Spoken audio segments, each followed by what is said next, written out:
지난 6일 오후에 미국 LA에서 화재가 발생했는데요. 아직까지 불이 꺼지지 않고 계속 타고 있습니다. 현재까지 서울시 전체 면적의 4분의 1이 불에 탔고요. 18만 명이 대피한 상태라고 합니다. 피해액이 어림잡아 70조가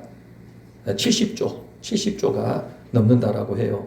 아마 지금도 계속 피해가 계속 가중되고 있을 것인데, 다행히 지금 인명피해는 많지 않은 것 같지만 여러 가지 상황들을 고려해 볼 때 피해가 실로 어마어마한 것 같아요. 시속 160km가 넘는 강풍이 이 피해를 키웠는데, 이 강풍이 줄어들 기미가 전혀 없다라고 합니다. 불길이 하루라도 빨리, 한시라도 빨리 잡히기를 바라겠고요. 이 피해 복구와 회복에 이 모든 과정들이 진정 원만히 잘 진행되었으면 하는 그런 마음이 큽니다. 누구도 그런 화재가 있을 것이라고는 생각하지 못했을 것입니다. 생각도 못했을 뿐더러 절대 일어나서도 안 되는 일로 우리는 믿고 살고 있어요. 그런데 어느 날 갑자기 찾아와가지고 온 세상이 부러워하던 그 영광과 형통의 상징인 바로 그 현장이 한 줌의 재로 변해버린 것을 저와 여러분이 목도하고 있습니다. 화면으로 보니까 참담함 그 자체다 라고 밖에 할 말이 없는 것 같아요. 그걸 보면서 제가 한순간에 재로 변해버린 이 소돔과 고모라성 생각을 하게 됐고요. 이 바벨론의 멸망이 임하던 그 마지막 밤에 이 벨사살 왕이 술잔을 기울이면서 온갖 우상들을 찬양했던 그 모습을 떠올렸습니다. 지금 떠도는 그 영상들을 보니까 그게 나오더라고요. 화재가 일어나기 그 전날 비버리 힐스에서 골든 글로브 시상식을 했었는데, 그 자리에서요, 어떠한 여자분이 멋지게 옷을 갖춰 입고 사람들에게 이 얘기를 하더라고요. 봤더니 조크였어요. 조크. 어떤 조크였느냐 볼 때, 이 세상의 글로벌 리더가 누구냐라고 하는 그 질문을 사람들에게 던졌더니 그에 대해서 사람들이 답을 한 겁니다. 첫 번째로는 이 헐리우드를 이끌어가는 그 사람들, 두 번째로는 엄마들, 세 번째로는 창조주 하나님, 우주의 창조주, 그리고 네 번째는 또 뭐가 나와 있는데요. 그렇게 항목을 정해놓고 사람들에게 체크를 하라고 했더니 대부분의 사람들이 다 어디에 체크를 했냐면은 헐리우드를 이끌어가는 사람들, 스텝, 배우들로 얘기를 한 겁니다. 그러니까 이 세상의 리더, 이 세상을 다스리고 주관하는 사람들이 누구냐라고 할 때, 그곳에 모여 앉아 있는 그 밤에 시상식에 참여한 모든 사람들은 자신들이라는 거예요. 자신들이라는 겁니다. 그리고 몇 명은 엄마들, 그곳은 여자의 입김이 센 곳이었나 봐요. 엄마들이라고 하는 사람이 몇 명 있었어요. 그런데 창조주, 크리에이터라고 하는 창조주는요, 영표예요, 영표. 그러면서 그 여자분이 우주의 창조주, 영표군요 하면서 막 그 조롱의 말을 하니까 앉아있던 사람들이 전부 웃는 거예요. 왁자지껄 막 웃으면서 그 조롱기 섞인 그 모습을 보인 그 영상을 제가 봤는데요. 그러고서 다음날 그 LA 일대 4군데 내지 5군데에서 동시다발로 화재가 임한 겁니다. 그러더니 이렇게 삽시간에 이 폐허가 돼버리는 상황을 전 세계가 지금 다 목도하고 있는 거예요. 야, 그게 뭐 그것 때문이겠냐, 뭐 어쩌겠냐, 뭐 이런 말들이 굉장히 많을 텐데요. 우리가 성경을 찾아보면은요, 하나님께서 굉장히 싫어하시는 게 뭐냐면 교만한 것. 하나님보다 자기를 더 높이는, 이걸 하나님이 끔찍하게 싫어하십니다. 끔찍하게. 그리고 음행한 것. 음행의 도가 지나쳤다. 성적인 타락이 극에 달했다라고 하면 하나님이 반드시 심판하셨어요. 그래서 우상 숭배, 음행, 교만, 특히 이 교만한 말에 대해서는 하나님께서 즉각적으로 반응하시는 걸 보게 됩니다. 아마 이 사건을 통해서요, 많은 사람들이 글로벌 리더, 이 세상의 통치자, 주관자가 누구냐에 대해서 다시 한번 경각심을 갖고 판단했을 것이다라는 그런 생각을 해보게 됩니다. 오늘 저와 여러분도 지금 혼탁한 이 세상을 살아가고 있지만 정신을 바로 차려야 합니다. 세상의 주관자는 하나님이시다. 저와 여러분이 주인이 아니에요. 우리는 하나님이 지으신 세상 가운데 잠깐 새들어 사는 사람들이에요. 사람이 힘을 가지고 돈을 가지고 지식을 가지고 능력을 가지면 자기가 주인이라고 생각하는 일들이 발생하는 것입니다. 조심해야 해요. 제가 아침에 나가서 이게 기도를 하는데요. 제 지나온 날들을 가만히 생각을 해본 거예요. 그랬더니 부끄러운 겁니다. 몰랐는데 그렇지 않은 것 같았는데 또 가만히 돌아보니까 부끄러워요. 창피해요. 와, 하나님 앞에 나 정말 이렇게 못났구나, 악했구나 생각이 들어서 회개하는 시간을 가졌거든요. 여러분 안심하지 마세요. 자기를 점검해야 합니다. 자기를 점검해야 해요. 어제 제가 우리는 3주에 한 번씩 우리 이제 준성이 외할머니, 외할아버지를 뵈러 가요. 외할아버지는 혼자 집에 계시고 외할머니는 요양병원에 계시거든요. 그래서 자녀가 셋이어서 돌아가면서 가서 청소도 해드리고 식사 준비도 좀 해드리고 또 할머니 병원 가가지고 간식도 좀 전해드리고 기도해드리고 오거든요. 그래서 예수님 믿기를 위해서 계속 기도하고 있는데 어제는 이제 외할아버지 청소 다 해놓고 음식 다 준비해놓고 나서 가기 전에 잠깐 또 복음을 전했어요. 그래서 아버님 천국 가셔야 한다고. 이 땅에서 다 살더라도 천국을 가셔야 한다. 전에는 깜깜하셨는데 어제는 뭐라 그러냐면은 천국이 좀 가고 싶은 마음이 드신가 봐요. 연세가 이제 90이 가까이 되셨거든요. 그러니까 해년마다 점점 마음이 점점 가난해지시는 것 같아요. 그러더니 천국을 아무나 간대? 대뜸 그러시는 거예요. 가고는 싶은데 어떻게 갈지를 모르시는 거예요. 몇 해 전만 해도 천국이 있는가? 가봤어? 약간 그런 느낌이셨는데 이제는요 가고는 싶어. 왜냐하면 이제 이 땅에서 살 날이 얼마 남지 않았다라는 것들이 점점 느껴지시니까 가고는 싶은데 어떻게 갈지를 모르시는 거예요.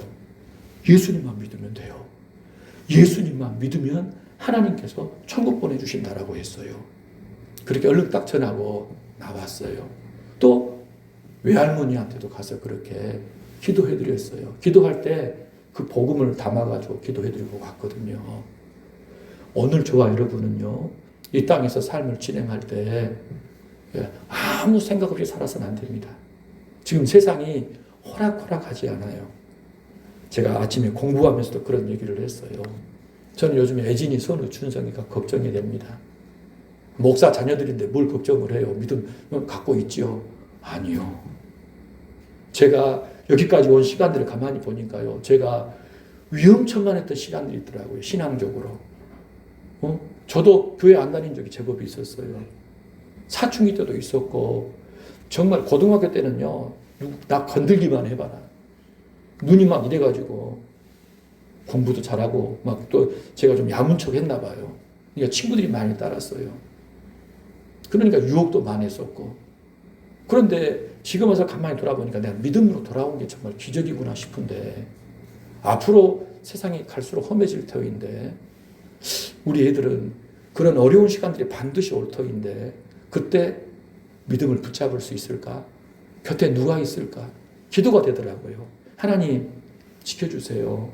돕는 사람들을 세워주셔서 믿음 잃지 않고 끝까지 가서 나중에 천국에서 만날 수 있게 해주세요. 그 기도가 나왔어요. 이 자리에 있는 저도 그렇고 여러분도 그렇고 믿음을 잘 지켜야 될 뿐더러 함께 있는 사람들의 믿음을 꼭 세워주는 역할을 해야 합니다. 지난 한 해 동안에 이 지구상에 난민이 1억 명이 발생했다라고 합니다. 난민이 뭐냐면 전쟁이라든가 기후에 재앙이 일어나가지고 삶의 터전을 잃어버리고 떠도는 사람들이 있지요. 국적이 없어요. 나라가 망해버리고 살 수가 없어서 떠도는 사람이 자그마치 1억 명이었대요. 1억. 우리는 이렇게 평안하게 살고 있는데 경제적으로 지금 어렵다라고 하지만 그래도요 힘들진 않잖아요. 그래도 집이 있고 삶에 안정된 환경들이 있잖아요. 근데 아예 모든 게 다 무너져가지고 떠도는 사람들이 1억 명이 있다라는 거예요. 그러면 그 난민 문제가 거기서 그치냐라고 할 때 모든 문제가 다 또 나오는 거예요. 나라 간의 문제들도 발생을 하고 세계의 경제와도 다 밀접한 관련이 있어서 지금 이 세상이 정말 들끓고 있다는 생각이 듭니다. 지금은 정신을 번쩍 차려야 돼요. 특별히 지금 우리나라 같은 경우는 정치적으로 굉장히 혼란스러운데 여러분 이 정치 문제에 너무 지나치게 매몰돼서는 안 됩니다. 적당히 세계의 상황도 좀 다 살펴보고 우리나라 상황도 좀 보고 그런 가운데 하나님 앞에 기도하면서 길을 찾아가야지 어느 하나에 꽂혀가지고 거기에 빠지게 돼버리면요 길을 잃을 수 있습니다. 절대 우리는 하나님 나라를 향해 가는 천국의 순례자라는 사실을 기억해야 해요. 이 땅은 순례의 길이지 안주해서 정착하고 영원히 사는 것이 아니라는 이 분명한 믿음을 가지고 지내시기를 주의 이름으로 축복합니다. 지난 시간에 우리가 용이 불러낸 두 짐승을 배웠죠. 바다에서 나온 짐승이 있고 땅에서 나온 짐승이 있었어요. 그 두 짐승은 뭐라고 얘기했습니까? 적그리스도와 거짓 선지자라고 얘기를 했죠. 예수님이 재림하시기 직전이 되면은요, 가장 강력한 형태로 적그리스도와 거짓 선지자가 출현할 것이다라고 얘기를 했어요. 적그리스도는 바로 전 세계를 통합할 정치의 권력이다. 그리고 거짓 선지자는요, 바로 이 적그리스도를 우상화하는 일에 열을 올리는 종교 세력을 의미한다라고 했습니다. 그렇게 해서 적그리스도와 이 거짓 선지자 두 짐승을 통하여 마귀가 이 세상을 자신의 왕국으로 삼으려 하는 시간이 올 거다. 그래서 예수님 재림 직전에는요, 마치 마귀의 세상이 된 것처럼 보여요. 왜? 하나님 믿는 신앙을 다 없애버립니다. 예수님 믿는 사람 전부 잡아다가 다 죽이기 때문에 하나님이 없는 세상, 교회가 없는 세상이 잠깐 이루어진 것 같이 보인다 그거예요. 그러나 우리 주의 재림으로 이제 그 끝이 임할 것을 성경이 말씀합니다. 그래서 짐승 숭배를 강요를 하는데요. 경배하지 않으면 어떻게 합니까? 누구든지 몇이든지 죽인대요. 그리고요, 짐승의 표, 666이라고 하는 표를 받지 않으면 살 수가 없게 해요. 매매할 수가 없게 합니다. 경제활동을 할 수가 없는 거예요. 기가 막히죠? 그래서 모든 사람이 다 짐승의 표를 받는 거예요. 왜? 살아야 되니까. 왜 나라들이 지금 싸우고 있는 겁니까, 여러분? 왜 전쟁하는 거예요? 잘 살려고, 더 많이 살려고, 더 많은 걸 갖고 누리려고 그러는 거예요. 남이 어떻게 되든지 말든지 내가 더, 내 국민이, 내 나라가 더 잘 먹고 잘 살아야 되니까 싸우는 것이 아니겠어요? 먹는 문제, 사는 문제가 그렇게 중요한데 나중에는 강력한 지도자가 발생해가지고 온 세상을 규합을 시켜서 그렇게 몰아가는 겁니다. 그래서 표를 받지 않으면 매매 활동을 할 수 없는 그 시간이 반드시 온다는 거예요. 다 받는데 여러분, 표를 받는 사람은요, 이 땅에서의 삶은 잠시 여러분 유지할 수는 있을지 모르지만 어떤 문제가 발생하는 겁니까? 하나님의 나라에 참여할 수 없게 되는 거예요. 그 짐승이 마귀의 왕국을 세우기 위하여 진행하는 그 표를 받는 일에 동참하게 돼버리면 그 사람은 하나님 나라에 참여할 수가 없는 거예요. 어린 양의 생명책의 이름이 기록될 수가 없어서 결국에는요, 이 짐승들과 마귀와 함께 하나님의 영원한 심판을 받아야 한다라고 우리가 지난 시간에 분명히 배웠다라는 것입니다. 그러니까 이 세상을 잘 살펴봐야 돼요. 어떻게 가나? 흐름이 어떻게 진행이 될 것인가? 잘 살펴보면서 믿음을 잘 지켜가시기를 축복합니다. 여러분, 짐승 숭배하지 않고 표를 받지 않음으로써 이 땅에서 목숨을 잃거나 매매를 할 수 없는, 이루 말할 수 없는 고통을 받는 사람들은 이후에 어떻게 될까요? 오늘 1절을 같이 한번 읽어봅시다. 1절 같이 한번 읽어봐요. 또 내가 보니 보라 어린 양이 시온산에 섰고 그와 함께 14만 4천이 서 있는데 그들의 이마에는 어린 양의 이름과 그 아버지의 이름을 쓴 것이 있더라. 13장은 무대가 어디였습니까? 땅이었어요. 14장은 무대가 하늘로 올라온 겁니다. 요한이 뭘 본 겁니까? 시온산에 어린 양 예수님이 서 계신 것과 그리고 그 예수님 곁에 누가 있는 거예요? 14만 4천이 서 있는 것을 본 겁니다. 그런데 그 14만 4천이라는 사람들은요, 특징이 있죠. 이마에 뭐가 적혀 있어요? 어린 양의 이름과 아버지의 이름이 적혀 있다라고 했어요. 야, 14만 4천이 뭐냐? 여러분 지금 이번에 우리가 계엄 사태 때문에 굉장히 지금 시끄럽잖아요. 그런데 여러분 저는 군인들이 정말 불쌍하더라고요. 군인들이 불쌍해요. 그런 일이 이루어진지도 모르고 참여했다가 정말 치욕을 겪고 있잖아요. 707이라는 부대가 있죠. 707. 특전사 내에 정보 쪽을 감당하는 부대인데요. 우리가 예능 프로에서 그 군인들 서바이벌 하는 걸 보잖아요. 얼마나 멋있습니까, 여러분? 와, 대단하다 싶은데 여러분 이 부대 이름 앞에 숫자를 이렇게 표현을 해요. 저는 포병을 나왔거든요. 군대 있을 때 183 포병이었어요. 183이라고 하는데 사단도 21사단 딱 표현을 합니다. 그러면 왜 21사단이나라고 할 때 둘이 하나 되게 하는 부대. 그 숫자를 그렇게 만들어 놓습니다. 그리고 사단 마크도 이렇게 딱 보면은요, 백두산이 이렇게 딱 그려져 있는 거예요. 백두산까지 올라가겠다. 그래서 산이 세 개가 이렇게 딱 하얗게 산 능선이 세 개가 있는데 왜요? 7자를 세 개를 해놓은 거예요. 21로. 그렇게 해서 부대 마크를 표시했는데 성경에서 14만 4천이라고 하는 것은 뭐냐면요, 하나님의 군대를 얘기하고 있어요. 하나님의 군대. 그러니까 실제 숫자가 아니라 뭐다? 707, 183, 21사단처럼 하나님의 군대. 어디에서 싸우는? 이 땅에서 영적 전쟁을 감당하는 하나님의 군대를 뭐라고 한다? 14만 4천이다라고 하는 거예요. 이단들은요, 자기들이 그 14만 4천이다. 꼭 정확히 14만 4천이어야 한다는데 여러분 그거 가짜입니다. 그게 아니에요.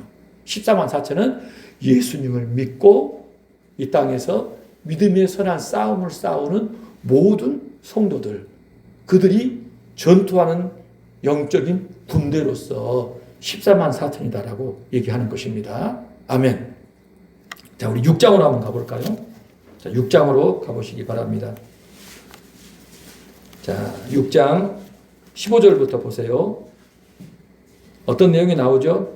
7장 4절까지 보니까 인을 뗄 때 그 사람들이 그 재앙 앞에 두려워하잖아요.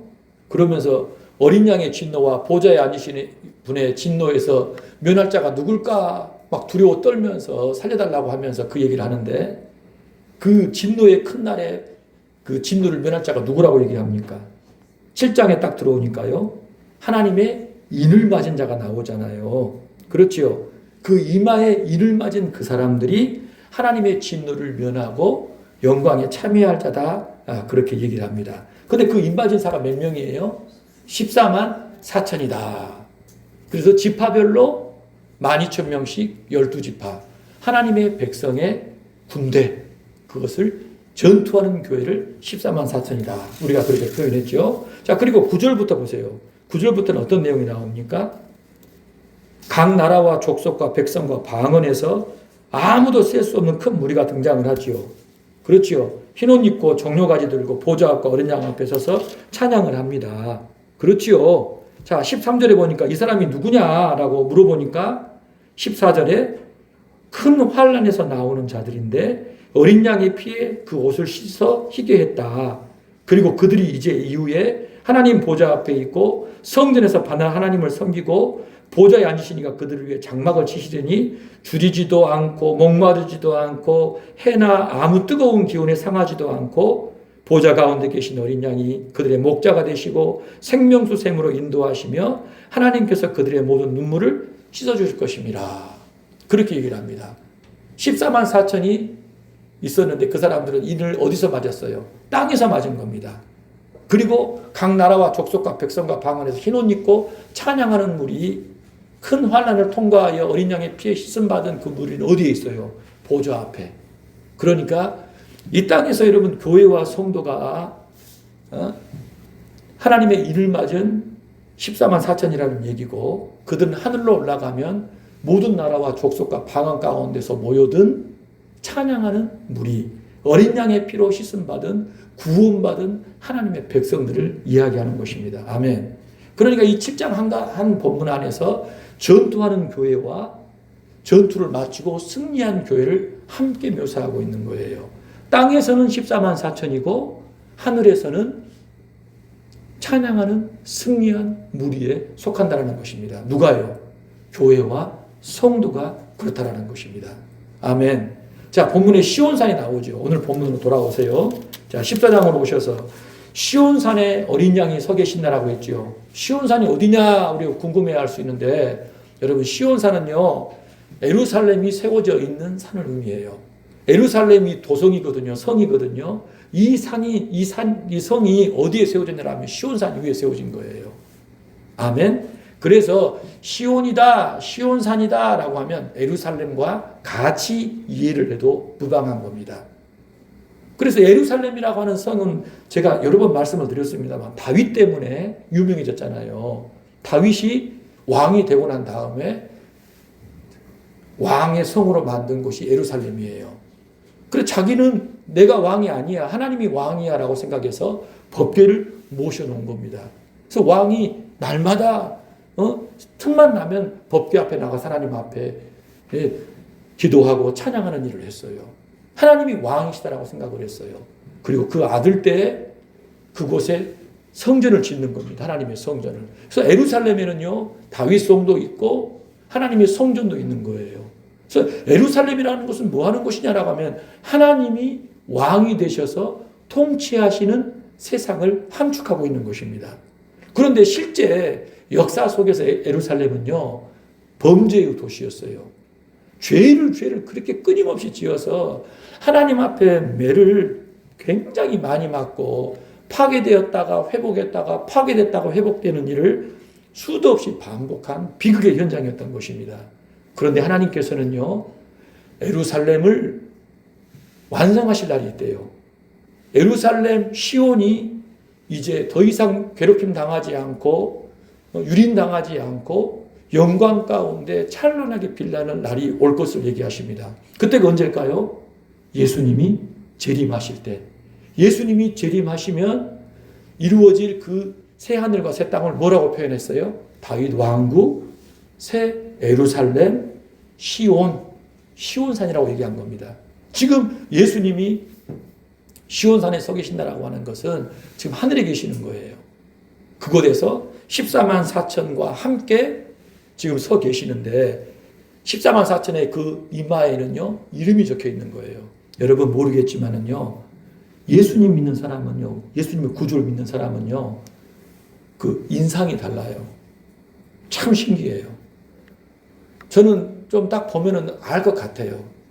정말 예수님을 자신의 구원의 주로 영접한 사람은요 얼굴에 한꺼풀이 벗겨져 있는 것 같아요. 얼굴이 새까만데 환해요. 저희는 한 달에 한 번씩 그 환난받는, 박해받는 교회들의 소식지를 봤거든요. 아프리카, 동남아, 저기 북한 땅 막 다 나오는데 사연들이 많은데요. 어느 곳에서는 사진을 같이 보내주시거든요. 근데 새까맣고 가난해가지고 피골이 상접한 사람인데도 얼굴에 빛이 나요. 온화한 이상한 빛이 나는 거예요. 제가 그걸 보고 느낀 게 뭐냐면 예수 믿는 사람은 정말 하나님만이 아시는 그 특별한 기운이 있구나. 그게 여러분 이마에 어린 양과 아버지 이름이 적혀 있다는 것입니다. 아무리 여러분 좋은 화장품 바르고 좋은 옷을 입어도 영적으로 죽어있는 사람은요 어둡습니다. 네? 영적으로 어두워요 여러분. 그러나 살아있는 사람은요 별 볼 일 없는 옷을 입고 별 볼 일 없는 걸 먹어도 별 볼 일 없는 일을 해도요 얼굴이 깨끗해요. 마음이 여러분 깨끗한 물결처럼 잔잔히 흐르고 있는 것을 보게 되는 것입니다. 여러분 그게 영적으로 살아있는 사람이에요. 저와 여러분이 더 그러한 사람들이 되기를 원합니다. 자, 2절을 같이 한번 읽어볼까요? 내가 하늘에서 나는 소리를 들으니 많은 물소리와도 같고 큰 우레소리와도 같은데 내가 들은 소리는 검은 고 타는 자들이 그 검은 고를 타는 것 같더라. 지금 여기 앞에 검정 지금 가방이 놓였잖아요. 수요일 날 오시는 분들을 확인할 수가 있습니다. 제가 기타 치고 피아노 반주를 하고 있는데 우리 그런 중에 막내가 저기서 카메라로 찍었거든요, 영상을. 근데 찍으면서 뭐 하냐면 두드리는 거예요. 박자 맞춘다고 이게 두드린 거예요, 책상을. 그걸 보더니 내가 깜짝 생각이 난 거예요. 뭐였냐면 지금 부산에서 사역하고 있는 우리 심효일 목사님이 부산 가기 전에 광주 와가지고 카혼을 가르쳐준다 했거든요. 젬베나 카혼을 가르쳐준다. 이 작은 교회에서 드럼이 없어도 괜찮습니다, 목사님. 근데 이 카혼이나 젬베가 있으면 좋아요라고 얘기를 하시더라고요. 그러면 목사님 구입할 테니까 와서 가르쳐주세요 한 거예요. 알았다고 하더니 부산으로 가버렸어요. 사역이 생겨가지고. 그래서 까마득히 잊었는데 책상 두드리는 모습을 보고서 그랬지 하고서 뒤졌어요. 그리고서 일단 구입을 해놓고 우리 선우 준성이한테 야 유튜브 보고서 이거 한번 해봐라 하더니 한 겁니다. 그래서 이렇게 시작하게 되었어요. 하게 되니까요, 여러분 의외로 풍성하더라고요. 뭐 드럼 소리가 나요. 근데 전 드럼 소리를 별로 안 좋아하는데 그렇게 크지도 않으면서 잔잔하게 해서 괜찮구나 하는 생각이 들었습니다. 작은 악기지만 하나님께 이렇게 찬양하면서 또 화음을 맞추니까 이게 더없이 풍성해지는 것입니다. 지금 이 14만 4천이 서 있는 그곳에서요, 소리가 들립니다. 어떤 소리입니까? 큰 물소리, 폭포소리와도 같고 우레소리, 천둥소리와도 같은데 자세히 들어보니까요, 검은 거 타는 소리인 겁니다. 검은 거 한 대가 아니라 많은 검은 거 타는 소리와 같은 소리가 들렸대요. 검은 거 소리가 어떠죠? 띵, 띠딩, 띵, 띵 이러는데 여러분 영어 성경을 보면 이 검은 거가 아니라 하프로 표현되어 있어요. 제가 하프를 소리를 잘 몰라가지고 유튜브로 들어봤거든요. 들어봤더니 야 청아해요. 굉장히 아름답고요. 황홀하기까지 하더라고요. 1시간 정도를 들으니까 내가 천국에 있는 것 같은 느낌이 들더라고요. 그러다가 좀 잠도 좀 오고 그랬는데 이 하프 소리 같은 소리가 들렸다라는 것입니다. 그러더니 여러분요 3절을 한번 읽어볼까요? 그들이 보좌 앞과 네 생물과 장로들 앞에서 새 노래를 부르니 땅에서 속량왕을 받은 14만 4천 밖에는 능히 이 노래를 배울 자가 없더라. 여러분 이 소리가 무슨 소리였어요? 많은 물소리, 천둥소리, 그리고 하프 소리가 결국은 무슨 소리였다는 얘기예요? 사람들의 노래소리. 누구였어요? 14만 4천이 부르는 노래소리가 그처럼 청아하고 아름답고 황홀했다는 것입니다. 그들이 하나님의 보좌 앞과 네 생물과 장로들 앞에서 노래를 하는데 그 노래는요, 부르는 노래는 오직 그들밖에 부를 사람이 없다는 거예요. 천사들도 따라 부를 수가 없대요. 왜? 땅에서 하나님께서 어린 양의 핏값을 지불하고 사신 사람들만, 어린 양의 핏값으로 구원받은 사람들만 부를 수 있도록 허락된 노래라는 거예요. 그 노래를 그들이 부르고 있었던 것입니다. 여러분, 부모님들이 여러분 자녀들을 얼마나 사랑합니까? 때로는 자녀들은 그 사랑이 막 부담스럽고 귀찮아질 때도 있잖아요. 근데 자식을 향한 부모의 사랑은 이루 말할 수가 없을 거예요. 시간이 가면 갈수록 더 깊어질 것이 틀림없어요. 부모님들이 언제 감동하십니까? 감사의 말 한마디, 그리고 노래 한 곡, 그리고 편지 한 장. 그게 큰 감동을 줘가지고 이 부모님들이 그걸 얼마나 소중히 여기고 귀하게 여깁니까? 여러분, 서투른 고백이어도 음치고 박치여도 삐뚤빼뚤 지렁이 기어가는 글씨를 썼을지라도 여러분 부모에 대한 감사하는 마음을 담아서 표현하는 여러분 그 고백, 노래, 편지 한 장은요 부모에게 최고의 선물이라는 것입니다. 아멘? 그렇죠? 지금 하늘에 울려 퍼지는 14만 4천의 찬양은 어떤 찬양이냐라고 하면요, 하나님의 은혜가 사무칠 대로 사무친, 하나님의 은혜에 정말 그 마음이 사무칠 대로 사무친 사람들이 부르는 찬양입니다. 노래를 잘했는지 뭐 전문적인 연주를 했는지 안 했는지 그게 중요한 게 아니에요. 그 은혜에 깊이 감사하여 하나님 앞에 부르는 찬양인데 그 찬양이 하나님 앞에서는요 하프 소리처럼 청아하고 아름답고 황홀했더라는 것입니다. 할렐루야. 오늘 저와 여러분도 정말 구원받은 그 은혜에 감사하여 하나님을 찬양하고 예배해야 합니다. 자, 4절 5절 같이 한번 읽어봅시다. 이 사람들은 여자와 더불어 더럽히지 아니하고 순결한 자라 어린 양이 어디로 인도하든지 따라가는 자며 사람 가운데서 속량함을 받아 처음 익은 열매로 하나님과 어린 양에게 속한 자들이니 그 안에 거짓말이 없고 흠이 없는 자들이라. 이 사람들 14만 4천에 대해서 구체적인 설명을 하고 있어요. 어떤 사람들이라고 얘기합니까? 예, 여자들과 더불어 자신을 더럽히지 않고 순결을 지킨 사람들이라는 것입니다. 여러분 성경 읽어보면요 성적인 타락과 영적인 타락을 연관지어 설명할 때가 많이 있습니다. 14만 4천 명 전투하는 교회, 이 땅에서의 믿음의 싸움을 싸우는 교회는요 성적으로 거룩합니다. 영적으로도 거룩합니다. 타락하지 않는 순결한 동정을 가진 자들로서 하나님만을 간절히 사랑하는 사람이에요.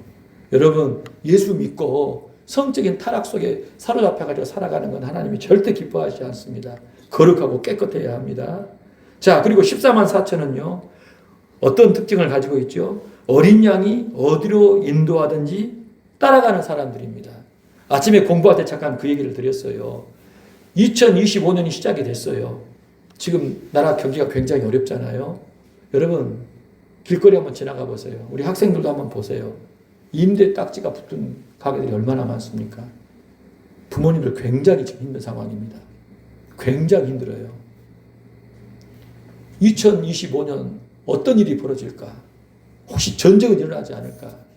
나훈아 씨가 마지막 인생에 이제 은퇴하는 콘서트를 하면서 그냥 한마디를 했더라고요. 그 기사를 봤더니 뭐라고 하냐면 지금 정치한 사람들을 싸잡아서 야단을 친 겁니다. 그러면서 한 얘기가 저는 유독 와닿더라고요. 아니 우리나라 군인들이 잡혀가고 있는 장면을 왜 대서특필하느냐 언론에서. 김정은이 보면 뭐하러 하겠냐. 아니 국방이 지금 저렇게 난리예요. 난리. 안보를 지키는 사람들이 지금 다 갈라져가지고 지금 잡혀가고 있고 수사받고 있고. 여러분 이건 국가적인 큰 혼란이 아니겠어요? 지금 여러분 미국에서도 우리나라에 대해서요 비핵화 얘기하지 않습니다. 핵 감축을 얘기해요. 북한은 이미 핵을 가진 나라로 인정을 한 겁니다. 비핵화 논의는 끝났대요 이제요. 우리는 없어요 핵이. 핵을 어떻게 줄일 것이냐를 지금 의논해야 한다는 겁니다. 그런 상황에 지금 러시아에 군사 파견해가지고 다 죽었잖아요. 왜 그런 겁니까? 핵기술 가져오려고요. 그런 상황이 지금 우리나라는 지금 어떤 상황이에요? 굉장히 심각한 상황이죠. 어떻게 하면 2025년을 지금 잘 보낼 수 있을 것인가? 국가적으로도 그렇고 개인적으로 어떻게 살아야 할 것인가? 오늘 하루 어린 양 예수 그리스도를 따라 살아야 됩니다. 오늘 눈을 뜨는 순간부터 잠자리에 드는 순간까지 어린 양 예수 그리스도를 따라 살아야 해요. 예수님 따라가세요. 앞서지 마세요. 예수님 따라가는 사람이 14만 4천이라고 얘기했습니다. 예수님 그분께 여쭙고 그분의 말씀을 따라 그분의 인도하심을 따라가는 것.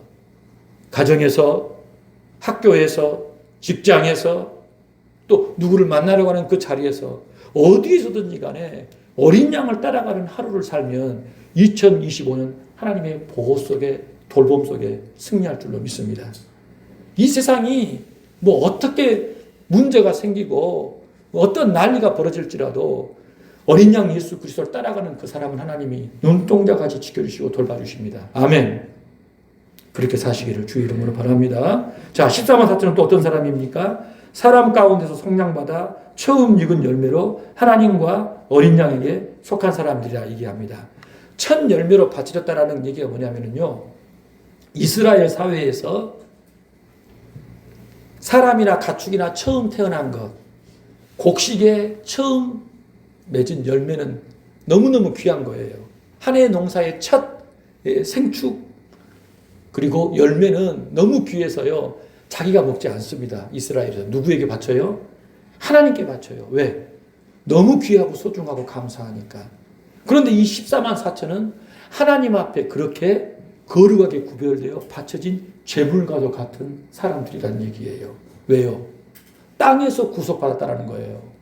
구속이라는 말은요, 값을 지불하고 샀다라는 얘기입니다. 누가요?